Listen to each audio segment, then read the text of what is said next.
con la historia también terrible de los obrajes y los yerbales, en donde la carne de cañón eran los mensúes trabajadores, que fue nuestra acumulación originaria en lo que es nuestra sociedad misionera y nuestras empresas madereras y empresas yerbateras. Y bueno, y esa imbricación de, otra vez, de pueblos originarios, conquistadores, resistencias, inmigrantes del centro de Europa, bueno, es un poco la matriz cultural de lo que hoy somos nosotros, que como universidad estamos cumpliendo este año 2018 45 años de mucho desarrollo, de un fuerte impacto que ha tenido nuestra universidad en estos 45 años de desarrollo en la región, en el territorio de Misiones, con 21.000 graduados, que son el 80% de los 27.000 graduados que nos marcaba el censo de población 2010 que tiene la provincia de Misiones, graduados universitarios. El 80% los puso esta universidad, y también nos habla de los pocos que somos y de lo mucho que tiene por seguir trabajando nuestra universidad. Y también no quería dejar de referirme a que parte de esa cultura fue, y que ahí sí los tuvo como protagonistas a los inmigrantes, la masacre de Oberá, a un contingente de colonos, trabajadores agricultores que fueron reprimidos en Oberá en el año 36 cuando reclamaban precios para la hierba y para el tabaco, cuyos hijos a su vez fueron reprimidos durante la última dictadura militar, ferozmente reprimidos en lo que fue el movimiento agrario de Misiones y los trabajadores rurales, uno de cuyos juicios de lesa humanidad se estuvo desarrollando esta semana en Virasoro, en el ámbito de la empresa Las Marías, donde desaparecieron 2 trabajadores, uno de lo que era entonces FATRE y otro del Sindicato de Industria de la Alimentación, vinculados a Las Marías, y que recién 40 años después se pudo realizar el juicio, que además ya sobreseyeron a los principales responsables y solo quedó un militar como procesado. En fin, digo, y en ese marco nos parece otra vez importante rescatar la cultura en la figura de Mempo Giardinelli, nuestra cultura regional, con la conciencia de que no es una cultura fácil, ni idílica, ni es un crisol de razas dulce y embelesado, como muchas veces se plantea a partir de que nosotros tenemos en Oberá la Fiesta Nacional del Inmigrante, sino que es una historia conflictiva en la cual todos nos sentimos desafiados todos los días para seguir construyendo un país, una provincia, una universidad, donde cada vez los derechos sean más extendidos a la mayor cantidad de conciudadanos posibles, y sabiendo todo lo que nos falta por seguir creciendo en esa dirección. La entrega del honoris causa es sin duda un acto político y de compromiso en ese sentido. Muchas gracias.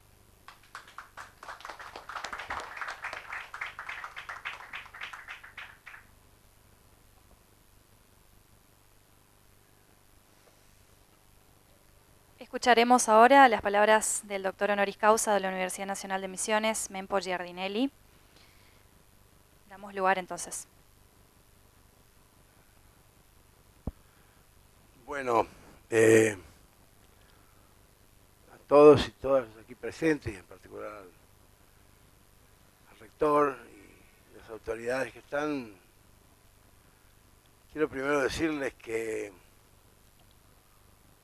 primero fue la sorpresa por esta decisión, que considero generosa y que desde luego agradezco muy profundamente, cuya noticia confieso que me produjo hace unos pocos días una conmoción. Porque un doctorado de honor, aunque uno tenga otros, siempre es un reconocimiento.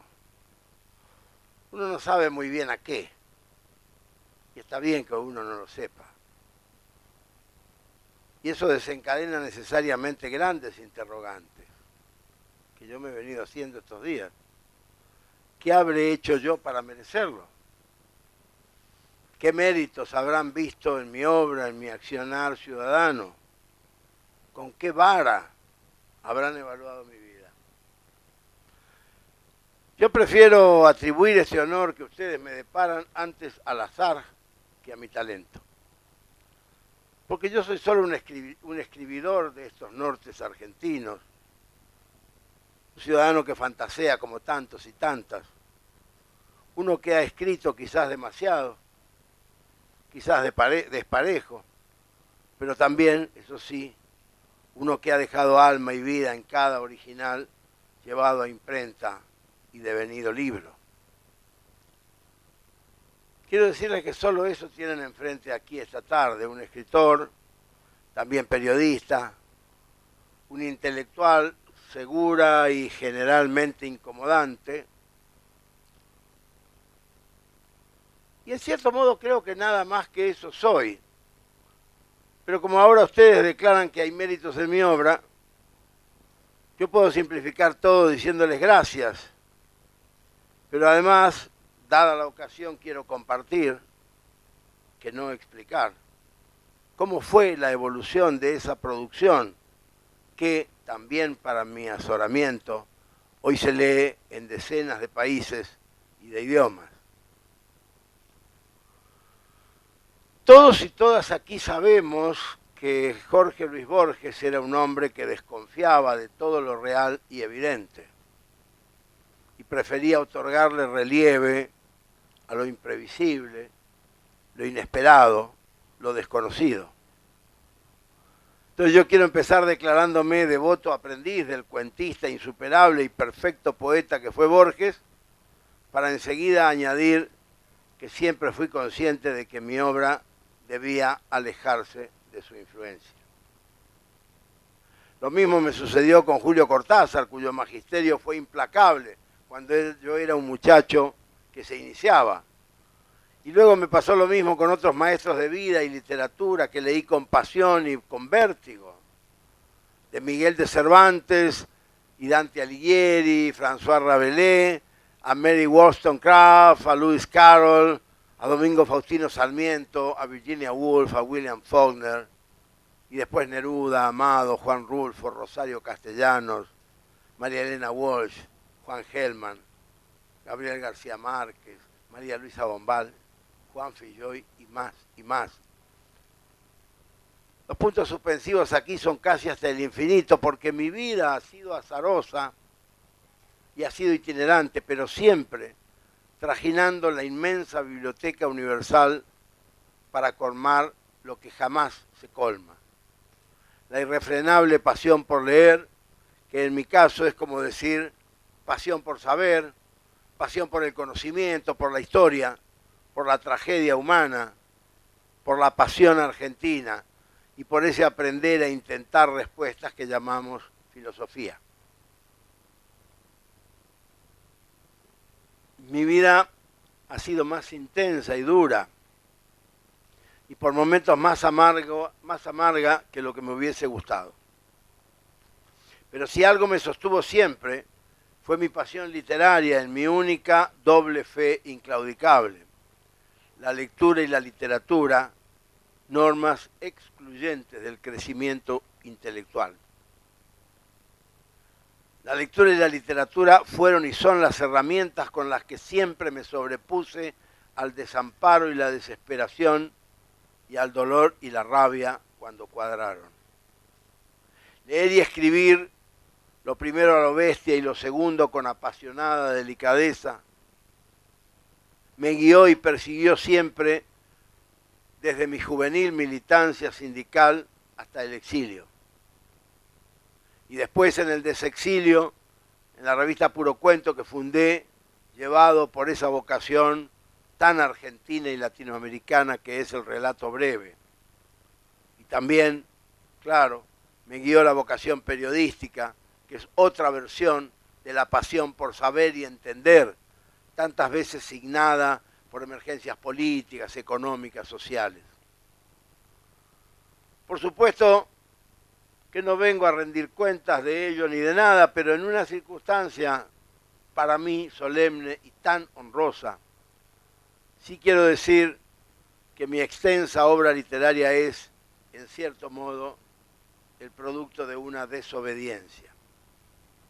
Hace muchos años, un viernes de los tantos en que nos reuníamos en la cafetería de la librería El Ágora en la Ciudad de México, Distrito Federal, uno de mis más queridos maestros, Juan Rulfo, señalándonos con un cigarrito como si fuera un lápiz, nos dijo a 3 jóvenes escritores: muchachos, es mejor publicar poco para no arrepentirse mucho.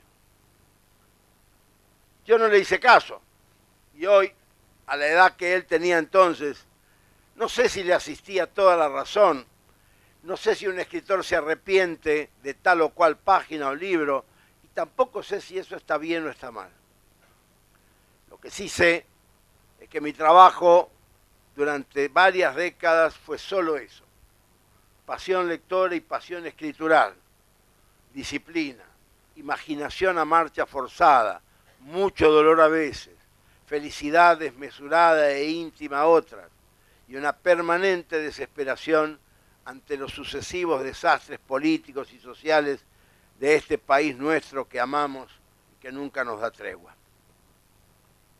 Cuando empecé a escribir mis primeras narraciones, ya sabía o intuía que mi camino de escritor era consecuencia de mi camino lector. Sabía que así se iban a determinar los trazos, los rumbos, las ansias y las oraciones, los poemas escondidos, los primeros relatos, las ideas y observaciones que llamamos ensayos, y claro, mi trabajo y ganapán periodístico. En esa marcha aprendí a valorar una peculiaridad que hoy juzgo privilegio. La creación literaria es uno de los pocos oficios terrestres que impone, casi ineludiblemente, que el sujeto reflexione sobre su quehacer mientras lo desarrolla. Lo que equivale a reflexionar acerca del todo y la nada, que pueden conducir a ninguna parte, porque el escritor, y en particular el poeta, en realidad son un manojo de más dudas que certezas, más interrogantes que afirmaciones. Esto me lo enseñó mi formación libresca, que fue heterodoxa y estimulada por, sobre todo, por la libertad y la curiosidad ilimitadas.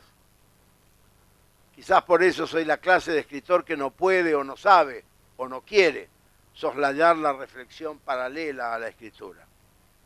Quizás por eso a mí lo que me encanta no es tanto estudiar la literatura como hacerla y reflexionar después sobre lo escrito. Es allí donde busco la revelación del sentido de la obra que se va forjando. Por eso el análisis literario para mí es más bien la develación de la práctica de la escritura, la sumersión en laberintos interiores y sobre todo el descubrimiento de las iluminaciones que toda obra debe contener, porque si no las contiene será olvido. Por supuesto, cuando escribí mis primeros libros yo no sabía nada de esto. Y acaso ahora tampoco, pero los años me dieron al menos la posibilidad y el permiso para intentar estos razonamientos. Quiero compartir con ustedes que en el camino aprendí que los mejores textos suelen ser los que resultan de caminar sin planes, porque el proyecto mismo es la escritura y uno escribe para ir descubriendo cuál es ese proyecto y cuál el misterio de la maravilla que llamamos literatura, y misterio que nunca vamos a develar. Aprendí que solo después del primer borrador, cuando el texto ya puede soportar una lectura crítica, o sea, un primer despedazamiento, solo entonces empieza el trabajo del escritor. Y aprendí que la famosa página en blanco es un fantasma tonto, porque el verdadero problema torturante y fantástico está en pulir la prosa, clarificar el sentido, consolidar la idea y abrillantar el estilo. Todo eso constituye el arduo trabajo del escritor que en este caso ustedes están obsequiando este galardón. Escribir entonces desde la ignorancia de lo que se escribe.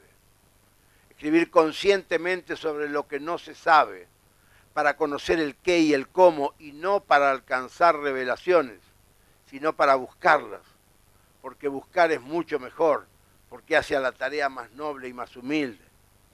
Escribir como si uno tuviese una pequeña linterna que ilumina la oscuridad, con ese mismo miedo, con esa misma responsabilidad.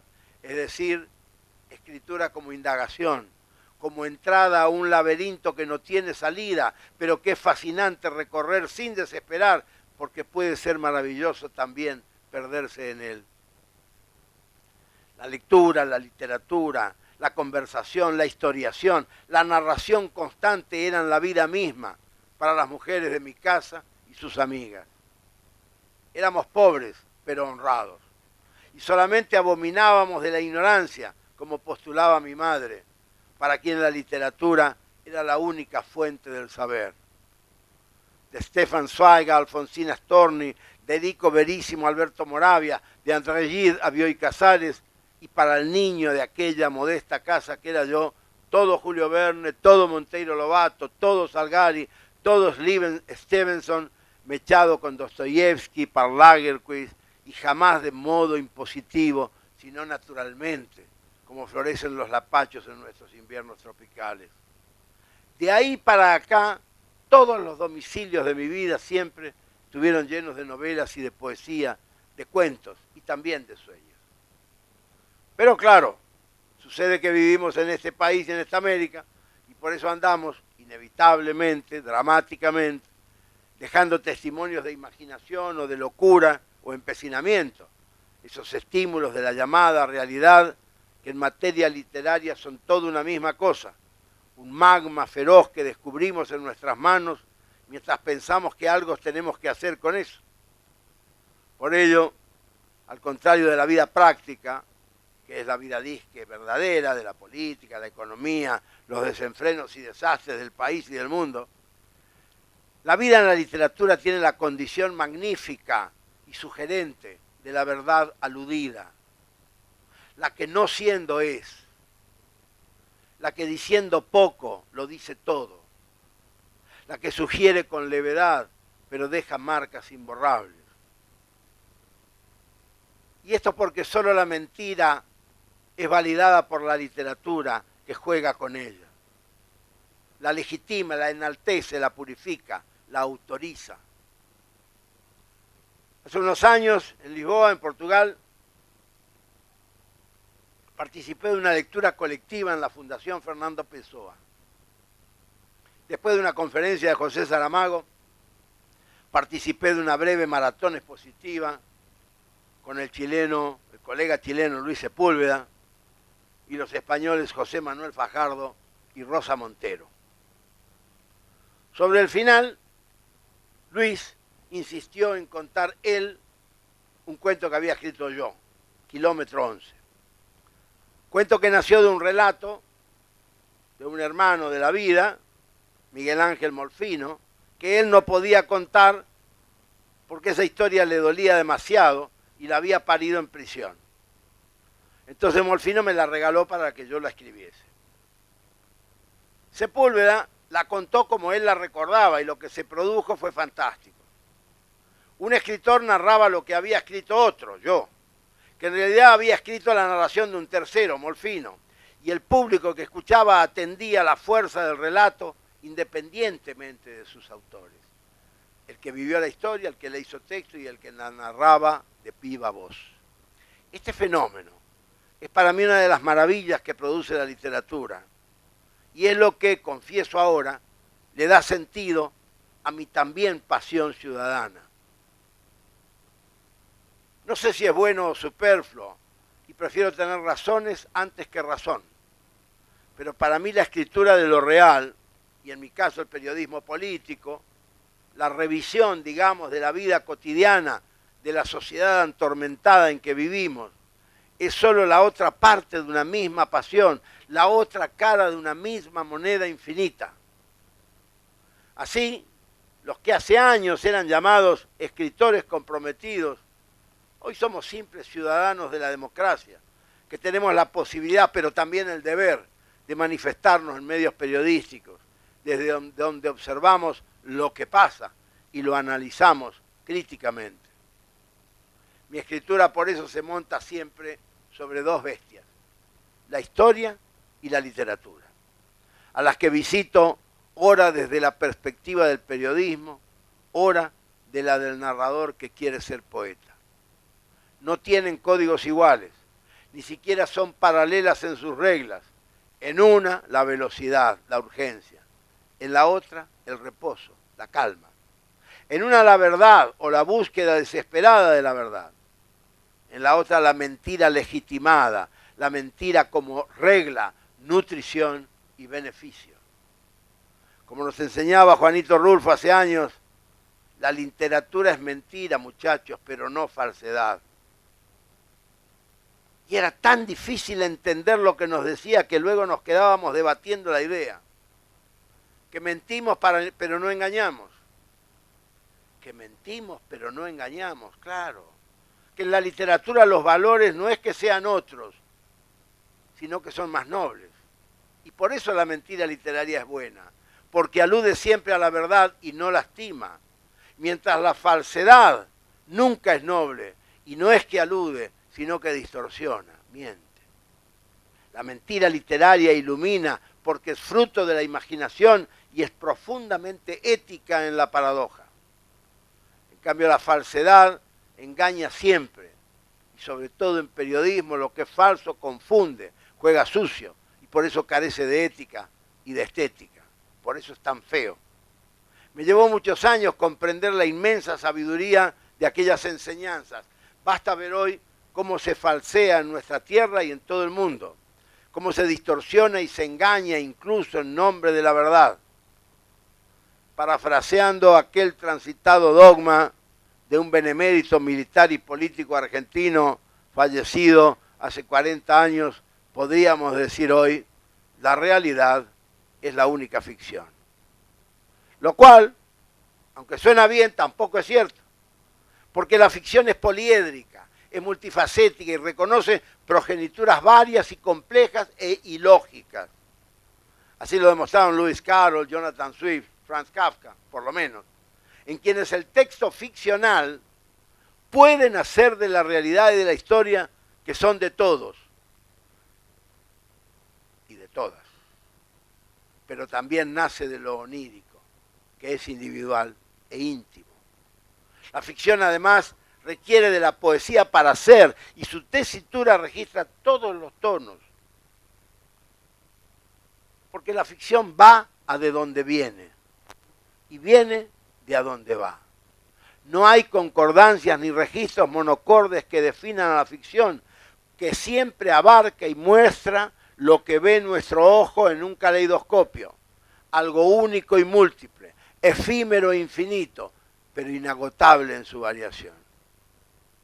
El escritor, lo sabemos, en cualquier sociedad es casi siempre un bicho raro. Es un inclasificable. Es un poco el Bartleby de Herman Melville. Anda siempre con un texto atragantado y lo busca en la soledad de sus pensamientos y en su corazón. No puede con él. Entonces intenta variaciones, prueba registros de escritura, experimenta formas, inventa personajes que moverá en nuevos escenarios que son muchas veces recreación de los escenarios llamados verdaderos. Nada calma su ansiedad. No solamente no ve la salida, sino que ni siquiera sabe cuál es el camino. La esquiva inspiración, o como se llame, el irreprimible y desesperante deseo y ardor de escribir, nunca termina de llegar hasta la pluma o el ordenador. Por eso, toda aparición literaria provoca angustia y vacío en quien está pariendo. Y si hay otros dos enemigos invencibles de la escritura, ellos son la vanidad y la participación cívica. Y en esta especie de confesión de escritor, contándoles los secretos de mi oficio, quiero repetir estos dos enemigos, la vanidad y la participación cívica. La primera, parafraseando a Borges, es eterna como el agua y el aire. Como decimos en el Chaco, es mala como Yarará en viento norte. Y la otra enemiga es la participación comunitaria del ciudadano. Digo enemiga En mi caso, que puse en marcha una fundación que promueve la lectura y la literatura y que hoy es parte de la vida cultural de nuestro país. Y a la vez ahí está mi labor periodística, que sin dudas tiene ideología, porque debe tenerla, pero sobre todo su intento mayor es ser moral, entendida la moral como la mejor hija perdida de nuestra patria. Para finalizar, quiero declarar solemnemente que me honra especialmente este doctorado porque me lo otorga una universidad nacional, una universidad pública y gratuita. Y digo especialmente porque estamos en una emergencia grave, gravísima, con la que voy a cerrar mis palabras. Los tipos que hoy gobiernan este país están empeñados en privatizar la educación. Alerta con eso, porque así nomás es. Su objetivo final es privatizar la universidad y lo van a hacer como ya han privatizado la salud pública, como están privatizando también, y lo van a hacer con las AFJP a fin de año, con la previsión social. Privatizar la universidad, primero arancelarla y luego terminar con la gratuidad. Y así retrocederemos un siglo para que el conocimiento vuelva a ser como era hasta 1918, cuando los estudiantes de la Universidad Nacional de Córdoba se rebelaron al hacer una reforma universitaria que más que reforma para mí fue una revolución. Estos tipos de ahora postulan una educación empresarial, privada, elitista, negada al pueblo y a los trabajadores. Lo confesó hace un par de semanas la gobernadora bonaerense. Y aunque parezca mentira, duele decir que muchos herederos de aquellas ideas de 1918, muchos, hoy se han convertido en cajetillas de negocios privados, socios de la destrucción de la educación pública y gratuita que a ellos mismos los parió y además enemigos del Estado. Me parece que también es por todo esto que esta universidad y ustedes me otorgan hoy este título que tanto me honra y al que me comprometo a honrar yo, porque desde hoy seré también embajador de la Universidad Nacional de Misiones, en mis libros, en mis artículos en los medios y en mi conducta ciudadana. Muchísimas gracias.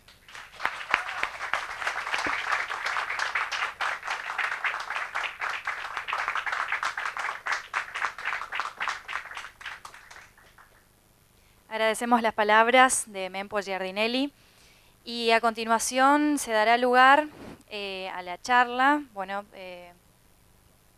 las preguntas si tienen para hacer, si alguien quiere preguntar algo.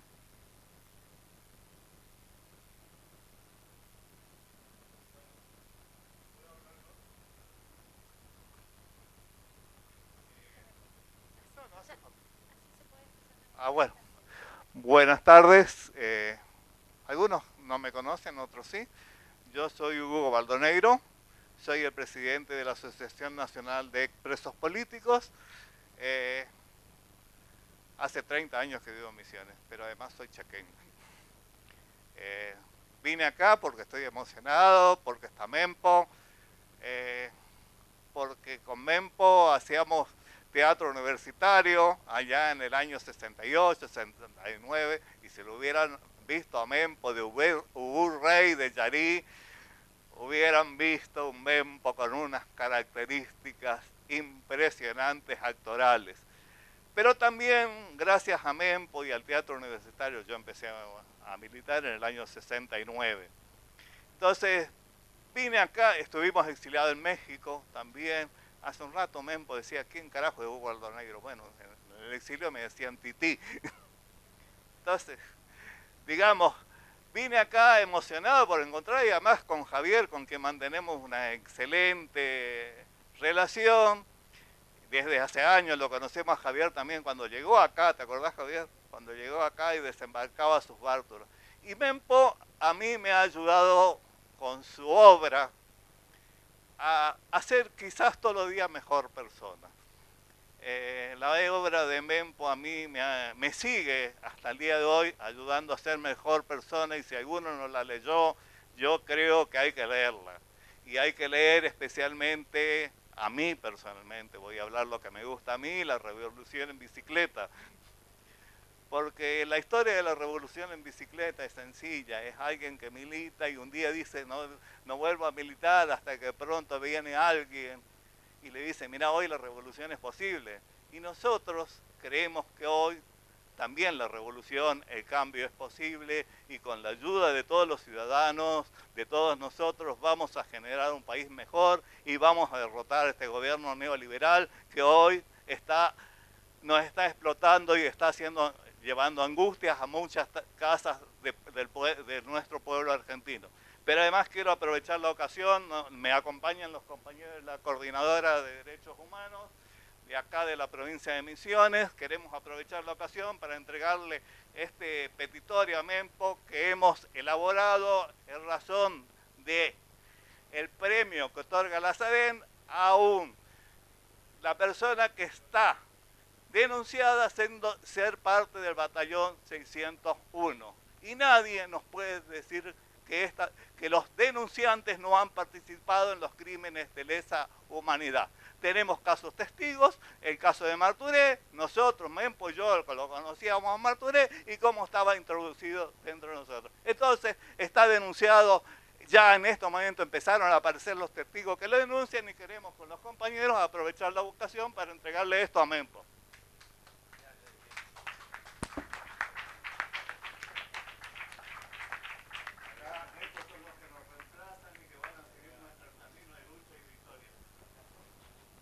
Muchísimas gracias, Tití, gracias, chicos. La verdad es que voy a leer lo que me dejaron y desde ya cuentan con mi apoyo, con mi solidaridad y si puedo, con escribir algo, seguro. Gracias.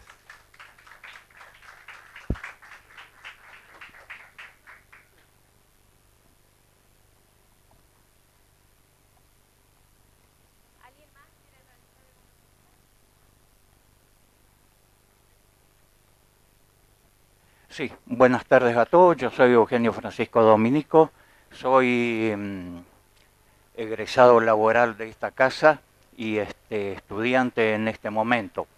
Quiero agradecer profundamente la presencia acá del distinguido profesor, por cuanto cuando la facultad retomaba sus caminos en la democracia en el año 84 y sucesivos, hablando con otros consejeros superiores, hablábamos de cuál es el perfil que adoptaría la universidad acerca de las distinciones que otorgaría, y a quienes otorgaría las distinciones iría hablando de cuál es el perfil de la universidad. Y en ese sentido, hoy viene a consagrarse ese perfil.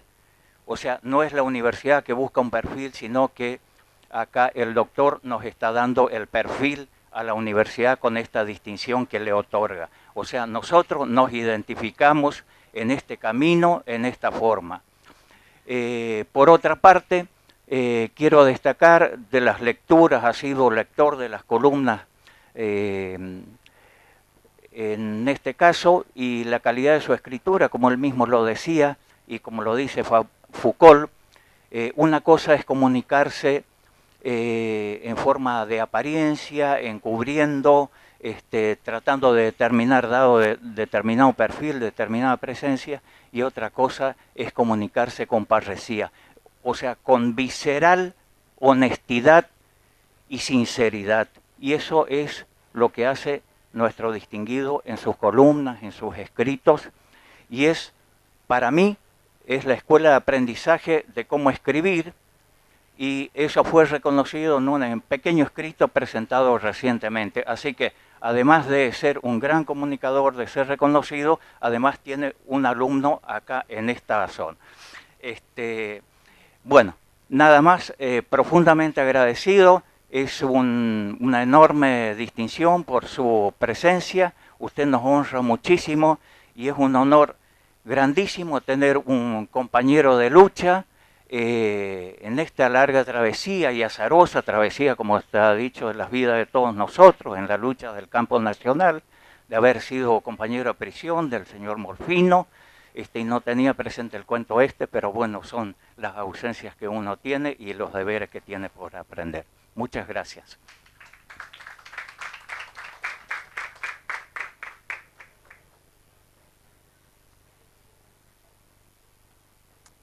Bueno, yo lo que quiero decir, porque me gusta nombrar, porque lo que no se nombra no existe. Me parece que no lo voy a poder decir, pero 23 años va a cumplir el foro que organiza la Fundación Mempo Giardinelli, de los cuales creo que durante 20 años fui. Eso es nada más que un dato anecdótico. Lo que no es anecdótico es que a lo largo de esos 20 años, la fundación que Mempo dirige, ese Mempo al que lo he visto enojado, feliz, irascible, visceral, y ahí en la punta del Titanic, a lo largo de todos estos años, fue para mí como persona y como profesional totalmente inspirador. A tal punto que mucho de todo lo que aprendí, conocí, lo aprendí de ustedes. Natalia está acá al lado nuestro y me parece que es también un pilar de toda esa fundación y tanta gente valiosa, pero que te tiene a vos como mentor de todo eso. Así es que por toda esa gente maravillosa que me inspiró, por todas esas lecturas, por todos esos foros que se llenan de 4.000 y 5.000 personas que están ahí reunidas y que quizás estando tan cerquita acá, muy poca gente conoce o muy poca gente fue. Yo quiero rendirte mi homenaje, mi humilde homenaje. Gracias.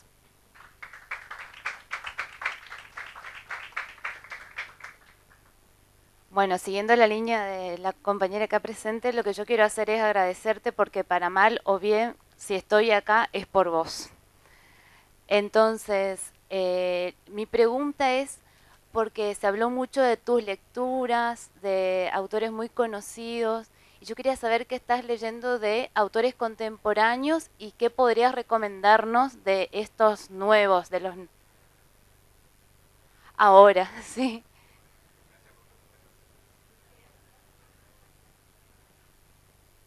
Bueno, en realidad, lo primero que tengo que decirte es que yo tengo un blog y en mi Facebook todos los meses publico una sección que he inventado ya hace algunos años que se llama Lecturario.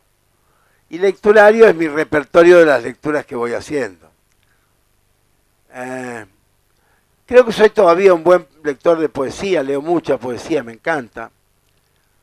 Leo de manera muy transversal la literatura argentina porque tengo que estar al día, la latinoamericana por idem, y la clásica porque hay que hacerlo, porque uno nunca debe abandonar a los clásicos.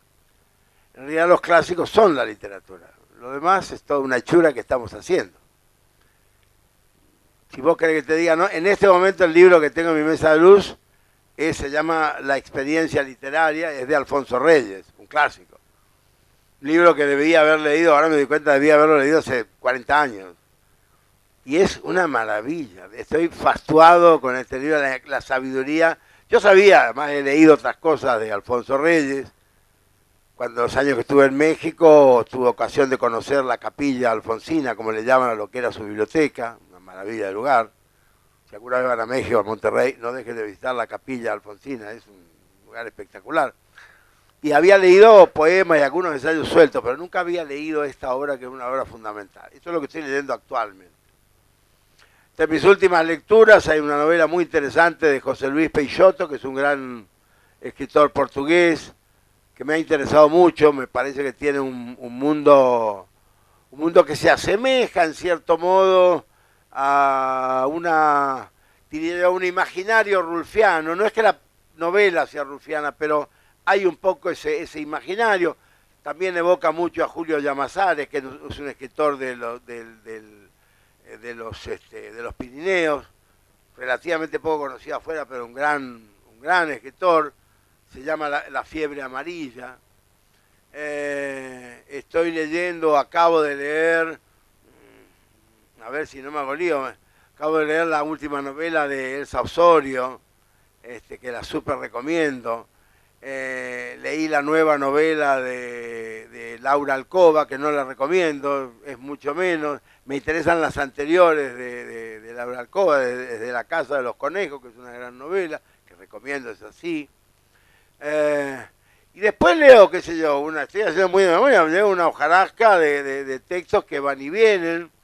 Acabo de leer textos tan variados, pero tan variados como una relectura que la necesitaba hacer del Laberinto de la Soledad de Paz, libro que perdí en un avión como un tonto, a veces uno pone adelante y lo perdí, y estaba todo marcado, y yo quiero mucho mis libros marcados, así que bueno, ese se extravió. Vengo también de unos cuentos de Luisa Valenzuela, el último libro de Angélica Grodischer. Yo soy lector oficial de Angélica. Y esto no es broma, es decir, Angélica me manda todos sus originales, yo los leo antes de que se publique, después me manda el libro. El último libro se llama Coro, es una maravilla. Y ahora tengo incluso el original, que también estoy leyendo, de su más reciente libro, que todavía estamos discutiendo el título. Así que esto es lo que estoy haciendo actualmente. Pienso que en este recuento así muy veloz, y a lo mejor me estoy olvidando de algún texto, posiblemente acabo de leer un texto de Guido Rodríguez Alcalá, un escritor paraguayo, no sé si acá lo conocen, es la última novela de él. A mí toda la obra de Guido siempre me interesa. Para mí uno de los grandes escritores paraguayos vivos, además de mi generación, tiene mi edad, así que estamos todavía muchos para dar. Bueno, eso no sé si respondí, pero voy por ahí, pero agarrar el lectorario y vas a encontrar más precisa y ordenadamente, porque seguro me estoy olvidando de alguno que otro. Gracias por la pregunta.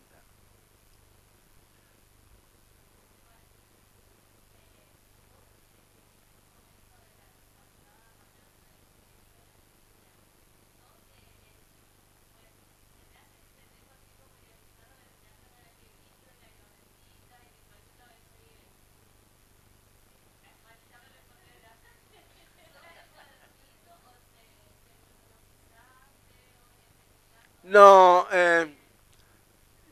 soy un poco distraído y al mismo tiempo a veces me hago una ensalada con las ideas, con los nombres, con las cosas. Hay una especie de acumulación, porque además de escritor y de periodista, que tengo que estar anotando montones de ideas o cosas que se me ocurren, porque lo que voy a escribir el domingo para que salga el lunes.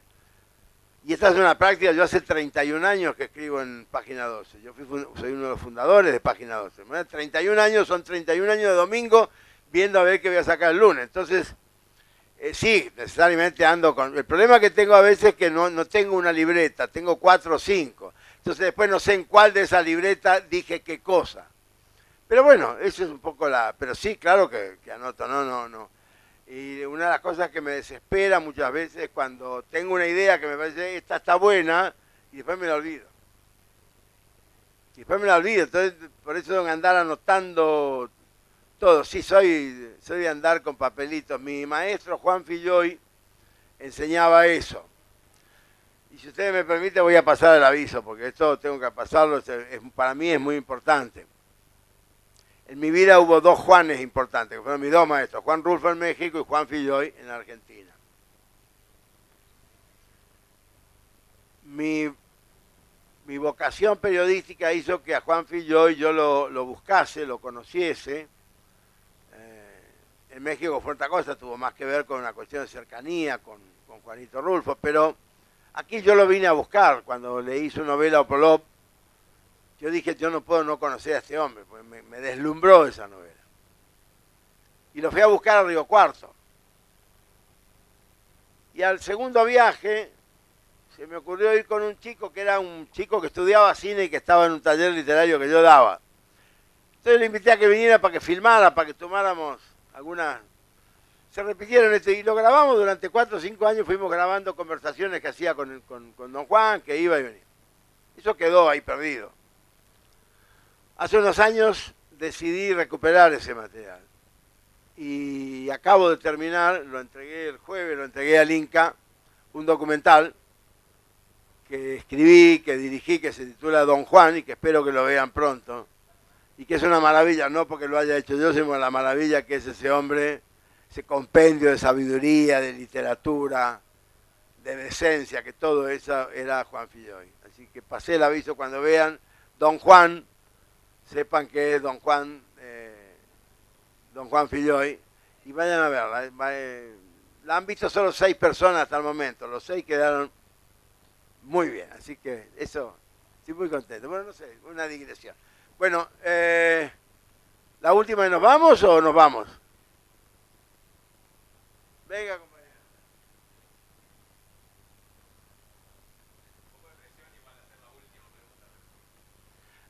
Quería en realidad, bueno, en principio celebrar esta distinción y sobre todo escuchando lo que compartías al respecto en la última parte de tu presentación, el desafío que representa para quienes formamos parte de la universidad pública este tiempo de compromiso, de militancia y bueno, y saber con alegría que también asumís ese desafío y que a partir de este reconocimiento también llevás en esta militancia que venís sosteniendo hace tanto tiempo, junto con otros reconocimientos, también el de la Universidad Nacional de Misiones.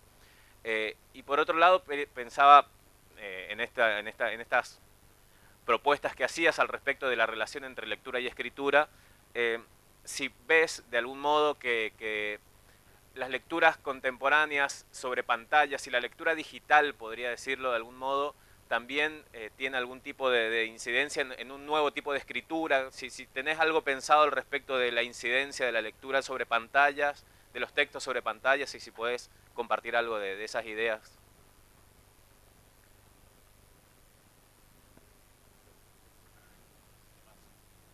Claro que sí, este es uno de los grandes temas contemporáneos. Desde hace varios años vengo reflexionando, de hecho, en un libro mío de 2006 que se titula Volver a leer, ya empecé a trabajar eso. Ahora estoy terminando otro libro en el cual continúo con esta cuestión. Mirá, y además como docente, yo dirijo un postítulo en Pedagogía de la Lectura en nuestro instituto y hemos desarrollado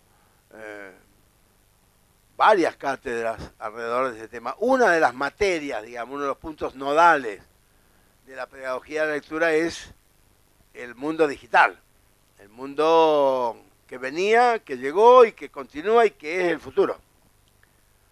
Así muy brevemente lo que te diría que en primer lugar no hay ninguna rivalidad, es falsa toda rivalidad entre papel y mundo digital. Los dos necesitan lectores. El mundo digital no sustituye nada porque nadie que entre a todo el mundo digital puede acceder si no lee. Si el analfabeto está lo mismo frente a un libro de papel que ante un ordenador. Quiere decir que el protagonista de todo es la lectura y es la actitud lectora. ¿Y qué se lee? Se lee un texto. Entonces es el texto el que tenemos que ir pensando y modelando a futuro para que se adapte el texto a las nuevas generaciones, a las nuevas inquietudes, a las nuevas necesidades y para que no sea dominado por el mercado. Que este es uno de los riesgos que tiene hoy la literatura y la lectura. El mercado reduce estética. El mercado ablanda todo, porque el mercado es números. Y en términos de creación textual, el mundo está muy bien colocado en ese plano. En términos industriales inclusive, aún en la crisis que bueno, esto no es crisis, esto es un robo, pero digamos, aún en el robo actual en la Argentina, la industria editorial está sobreviviendo, está resistiendo muy bien, casi diría heroicamente. Entonces, muy sintéticamente ante tu pregunta, no es que haya una rivalidad o una problemática en la cual ni la lectura va a ser suplantada, ni la lectura va a suplantar nada. Es una convivencia y es una adaptación a los nuevos tiempos, y esto es lo bueno. Me parece que lo central es eso. Así que yo estoy muy tranquilo al respecto. Me consta que las nuevas generaciones son lectoras a su manera, en su estilo, en sus tiempos, en sus nuevas actitudes. No son las que yo tuve en mi infancia, bueno, son diferentes, algunas son mejores y otras quizás no, Pero bueno, la vida es así. Es decir, no me parece nada para dramatizar y creo que esto es bueno, nosotros se lo enseñamos sobre todo a los docentes y a los bibliotecarios que están ahí desesperados y preocupados. Pobrecitos, porque en realidad ellos están equivocados. El docente está equivocado, el bibliotecario está equivocado.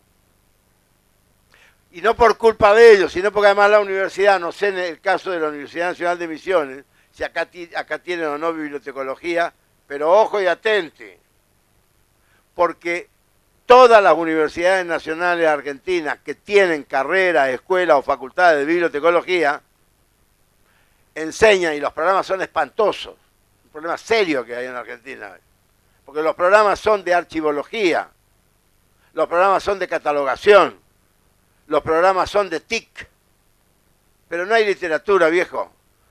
Entonces, los bibliotecarios que salen son técnicos en TIC y en Excel y en Mongo Pito, pero no leen. Entonces, cuando llega el lector que necesita en la universidad o donde sea, sigue la vieja tara de la dictadura. ¿Qué es lo primero que te piden en una biblioteca? Documentos. No se puede creer, loco. No se puede creer. Entonces, este es un problema pedagógico gravísimo que tenemos. Yo lo estoy exagerando quizás, pero créanme que esto está sucediendo. Y máxima en tiempos como los actuales, donde se ha eliminado el Plan Nacional de Lectura, que fue un plan extraordinario, y además eliminaron la Conectar Igualdad, que fue otro plan extraordinario. Si hay algo que mi mamá diría, hay algo que Dios no le va a perdonar a estos tipos de haber eliminado esos dos planes. Porque son el sistema de embrutecimiento a futuro de la Argentina que ellos quieren, una Argentina cipaya, entregada, que no cuestione, embrutecida, y por eso la privatización de las universidades y de toda la educación. Yo quiero terminar haciendo, para que ustedes lo piensen nomás. Imaginemos, dentro de 10 años, si estos tipos llegaran a continuar, y pueden continuar. No tengo ninguna idealización de que le ganamos el 19. Vamos a ver si le ganamos. Pero si estos tipos llegan a continuar 10 años, vamos a tener una Argentina absolutamente sumida en la ignorancia. Los sectores populares sin destino, pero no por razones económicas, sino por embrutecimiento. Porque la colonización ya la empezaron. Y la empezaron también con responsabilidad y culpas de nosotros del campo popular. Quizás no tuya, quizás no mía, no de él, pero sí del campo popular. Y esto no tengo ningún empacho en decirlo, porque las elecciones del 22 de noviembre de 2015 se perdieron en gran medida por errores nuestros, pero también por la prédica de estos tipos. Por el engaño, por la mentira, etcétera, etcétera, etcétera. Y yo, que soy un intelectual que lo único que me importa es el desarrollo de las ideas y el bienestar de mi país y la ética, no tengo ningún empacho en decir eso. A mucha gente no le gusta. Y voy a terminar con un ejemplo. Tuvimos la mejor ley de medios de América Latina, una de las mejores del mundo.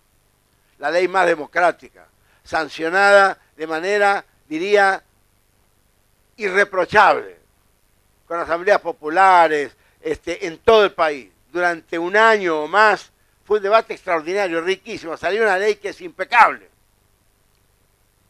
La tuvimos 3 o 4 años en funcionamiento. No se cambió un sistema de radio, no hubo un sistema alternativo de televisión popular, de televisión comunitaria, de pueblos originarios, de televisiones de universidades. ¿De quién fue ese error? ¿El señor Mañeto? No, no fue de Mañeto. Fue un error del campo popular.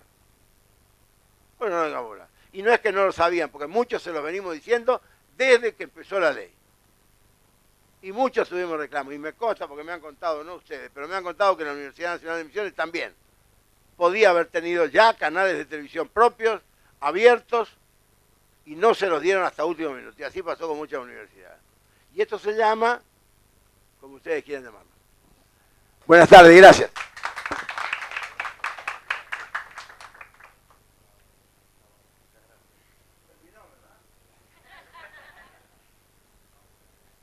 Simplemente avisarles, antes que mañana va a haber una conferencia sobre confluencia para una nueva constitución mañana viernes 6 de julio, a partir de las 18, en el